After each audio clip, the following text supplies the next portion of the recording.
Today's special guest retired from the U.S. Army after 3 deployments to Iraq and 25 years of faithful service before being chosen by Forbes to write a book about his massive success in business. He's a physical therapist by trade that attributes the values he learned in the military with the success of the multiple businesses he operates. His business success has really given me a great perspective about what's truly possible, and I hope you can feel as inspired as I did during our chat. I'm really excited to share the interview I had with the legendary serial entrepreneur, Dr. Sterling Carter.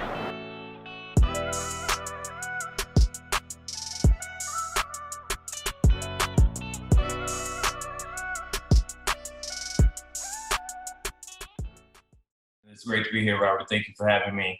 Number one, I just want to, I guess probably to start at the beginning. My mom and dad are from Mississippi.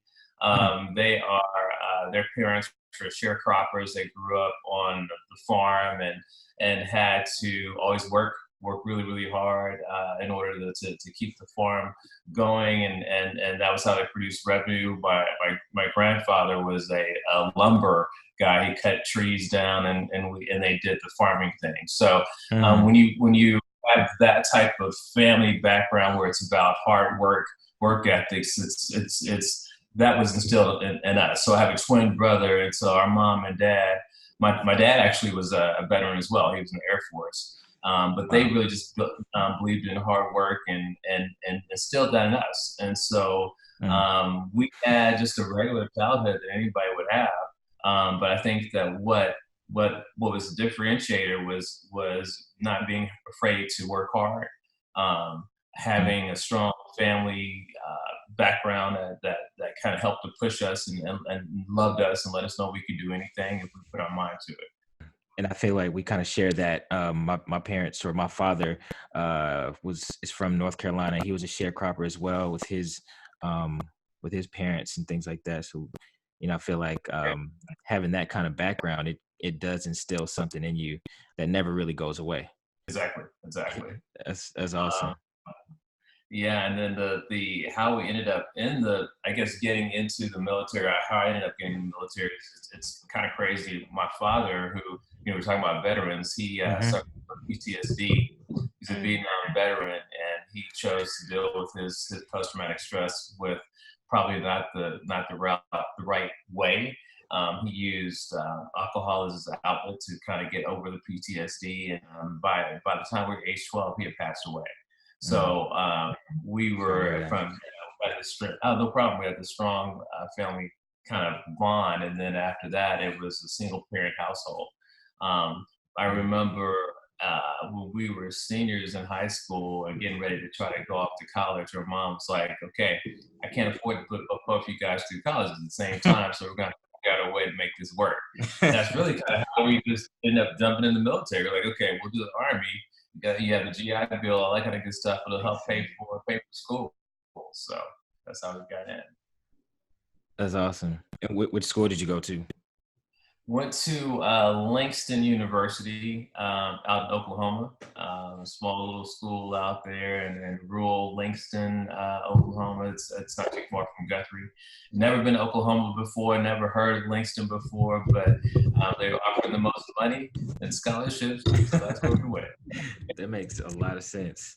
So, I would be remiss if I didn't talk about the entrepreneurial journey that you've had. And it seems like you've had such a successful career in the Army. Do you think that really played a part in your entrepreneurial success? Absolutely. I would not trade. I mean, the leadership skills that I learned in the military, the way that I've managed and learned how to manage in the military is the same way I manage my businesses. What we learn in basic training, learning about responsibility, learning how to take care of others and being selfless, and it's about team, not about self. Learning about paying attention to details and that everyone has to be a follower at some point. Everybody's you're a private at some point or a second lieutenant or whatever. But at some point you become a leader, but everyone has an opportunity to become a leader if you stay in the military long enough. And so it gets you to learn how to not only be a good follower, but to be a good leader. And so all of that stuff was huge. And then also being able to brand the fact that, hey, I am a veteran, been awarded 3 times, you know, that's a great thing to put on your resume when you're out there trying to open up a business as well, because people respect that and they think that, okay, if you've been in the military, then you're trustworthy, you're responsible, you know, you believe in something more than just yourself. So that was huge. I wouldn't trade it. So yeah, I mean, I think that that was probably the catalyst to getting started. And of course, you know, having that reserve money and the GI Bill and all that kind of good stuff helped with education, helped to pay the bills. So it was good. It was good. That's awesome. So, did you start any of your businesses while you were active duty? No, no, no, no. So I guess I should start to kind of tell you that story. So um, I, the last time that I was called up to go, I was in Germany for Operation Iraqi Freedom. And I was there for a year and a half, and that was a little while ago. I guess that must have been 2006, 2007, somewhere around there. Mm, And started saving money because I knew at that point in time I wanted to start a business. So, you know, mm, the thing about when you get called up and you go off to war, you don't have to really pay for anything, right? Because your room and board's taken care of. All the bills at home, I didn't really have to worry about anymore because they're all on hold. So I had a chance to kind of save. So right. I did that. And so I wasn't on active duty when I started, but as soon as I got off of active duty and I went back to a reserve status, Hmm. that's when I started working on that business. And it's a kind of a crazy situation. When I came back, I was working out in the gym and I blew out my Achilles tendon Oh, and had to go through surgery. And my background, I'm a physical therapist by trade, and so what I learned through that process is you never know what happens if it happens. Things happen for a reason. So that was nothing but God saying, "Okay, I need you to mm, slow down for a minute. You saved up this money for this business. You've been talking about starting this business, but hmm, you really haven't started taking the steps to doing that." So when I had to sit at home and rehab, I started working on my business plan. So in wow. 2009, I opened up my first business, and that was Sterling Physical Therapy and Wellness. That was the name of the company, but it was a small mom and pop outpatient physical therapy clinic in the suburbs of Houston. And it was just me, and I had a part-time kind of front desk person. She answered the phones and checked people in when they came in, and I was hustling. I would go out and I go meet with doctors and try to get them to refer patients to us.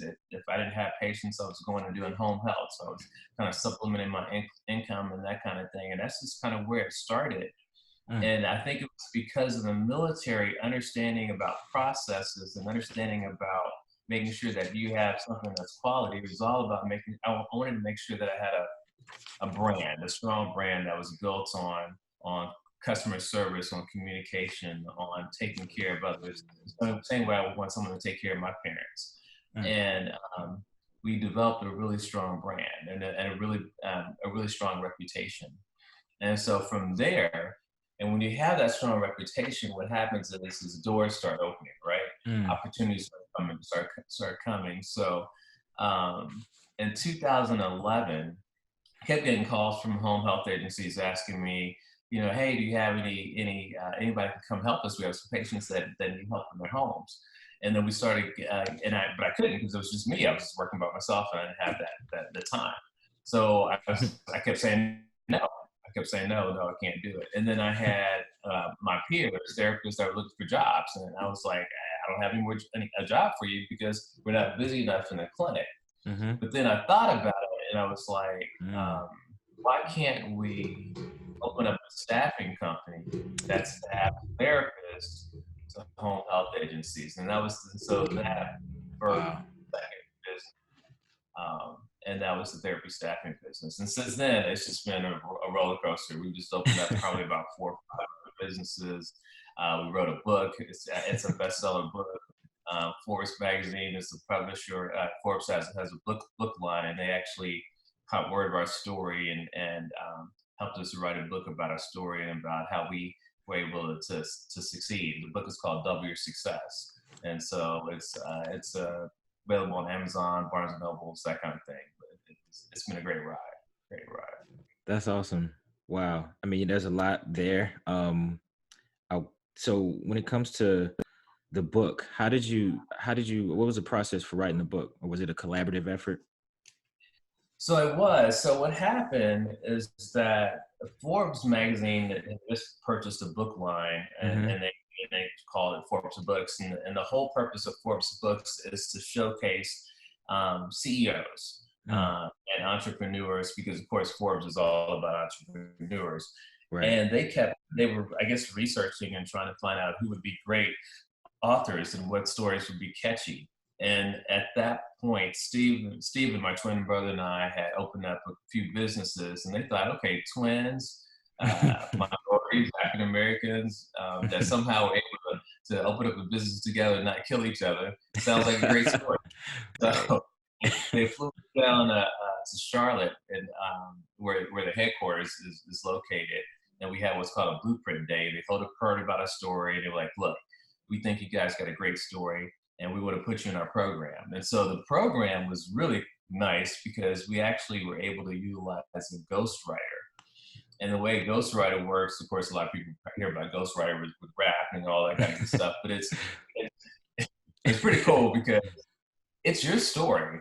It's Right. our book. It's our outline. All you're doing is that what we would do is every week for 3 to 4 hours a week, we would talk to our ghostwriter, and he would ask us questions, and Hmm. they would just record our responses. And so they would take the information that we gave to them via video or audio, and they would convert it to a book, and they would just write the content out for us, and we would approve each chapter as we went along and make changes as we needed to.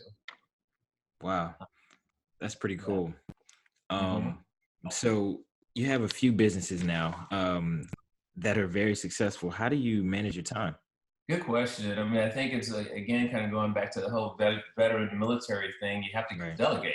You can't do everything, and you need to make sure you have the right leadership in place that you can trust, so that you can you know, make sure that you don't drive yourself crazy, right? Because it get really Right. stressful for businesses. So, I mean, we've got the great leaders in place. The other thing that we've done as well is that all the businesses really kind of relate to each other. They're all healthcare related, Hmm. and so not only do they relate to each other, but they send business to each other. So the Mm, physical therapy practice can send a staffing company, a home health staffing company, can send patients to the hospice company, and send patients to the medical credentialing software company.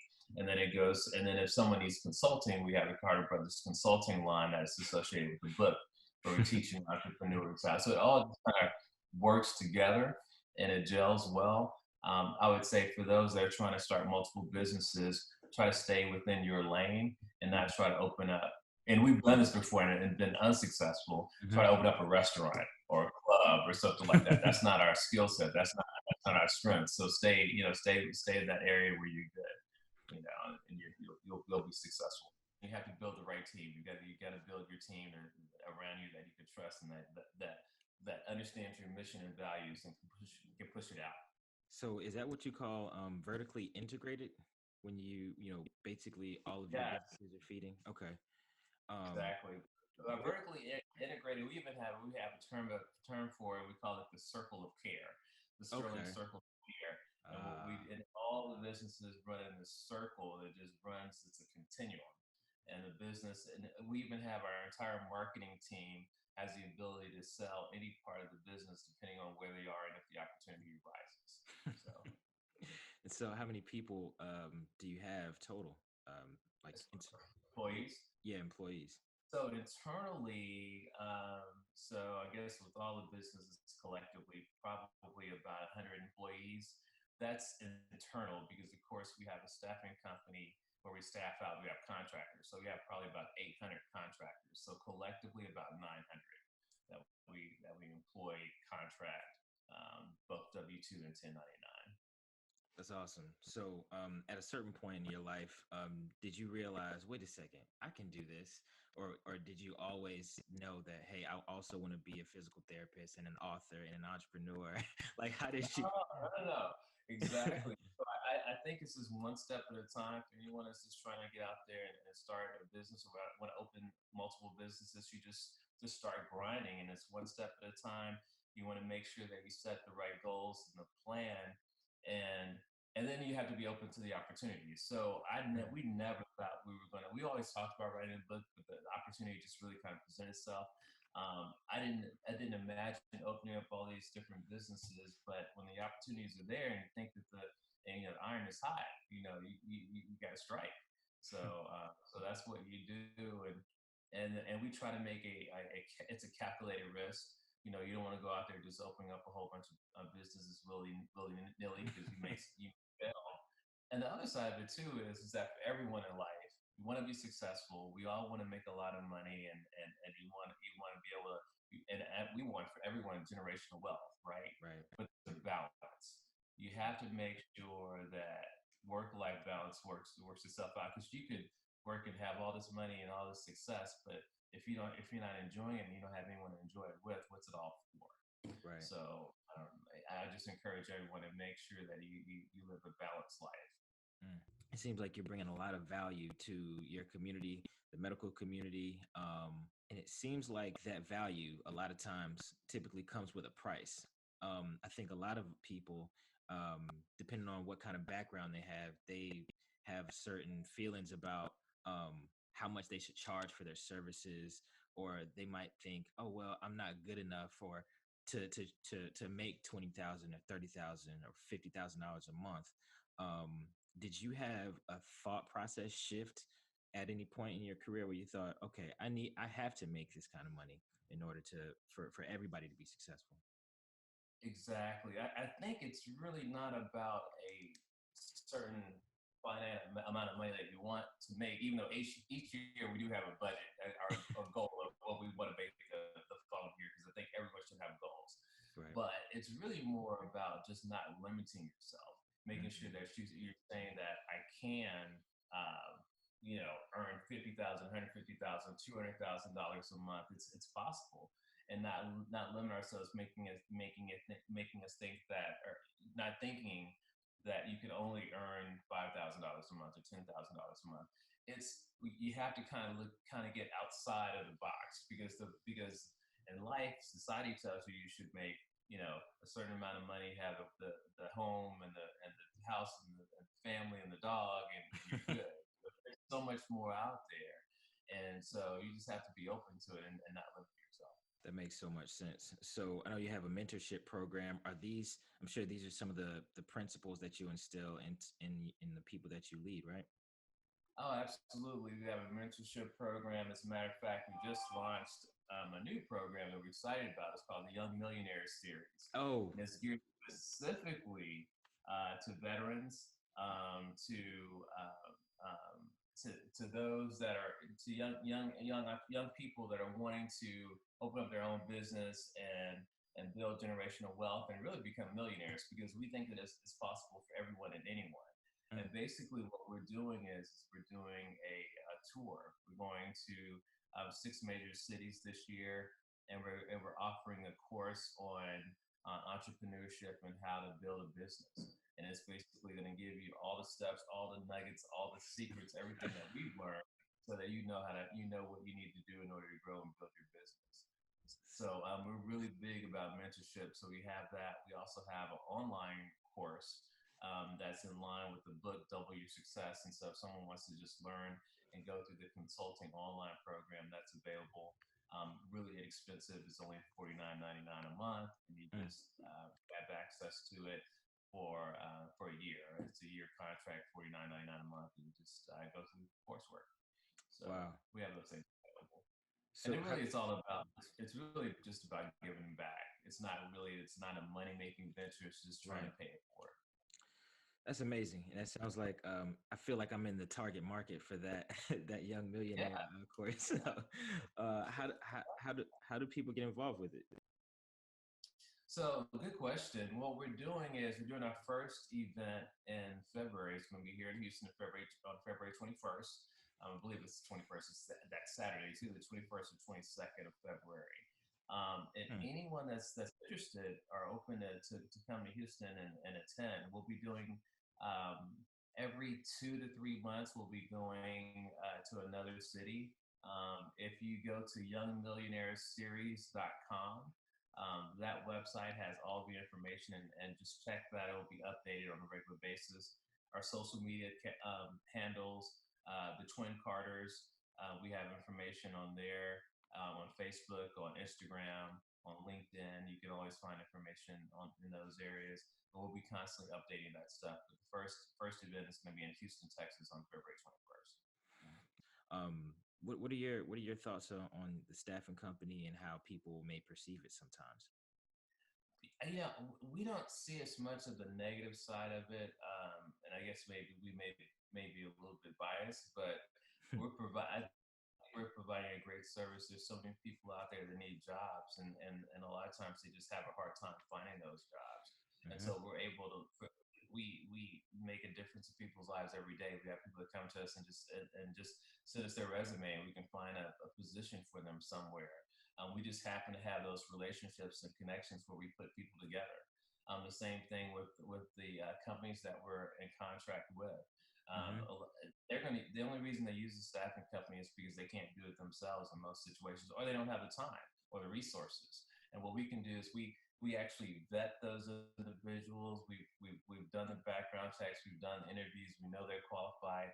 We're only going to send them qualified candidates, so it saves them a lot of time, and it's guaranteed. So say if we send them a candidate and they don't work out, they can always just send them back and request another. And so it's kind of a great concept. It's a little bit pricier, honestly, to deal with the staffing company versus hiring someone direct, but the benefits, I think, outweigh the cost. And what are those? What's the revenue model typically? Is about 15% of the first year's income or something like that?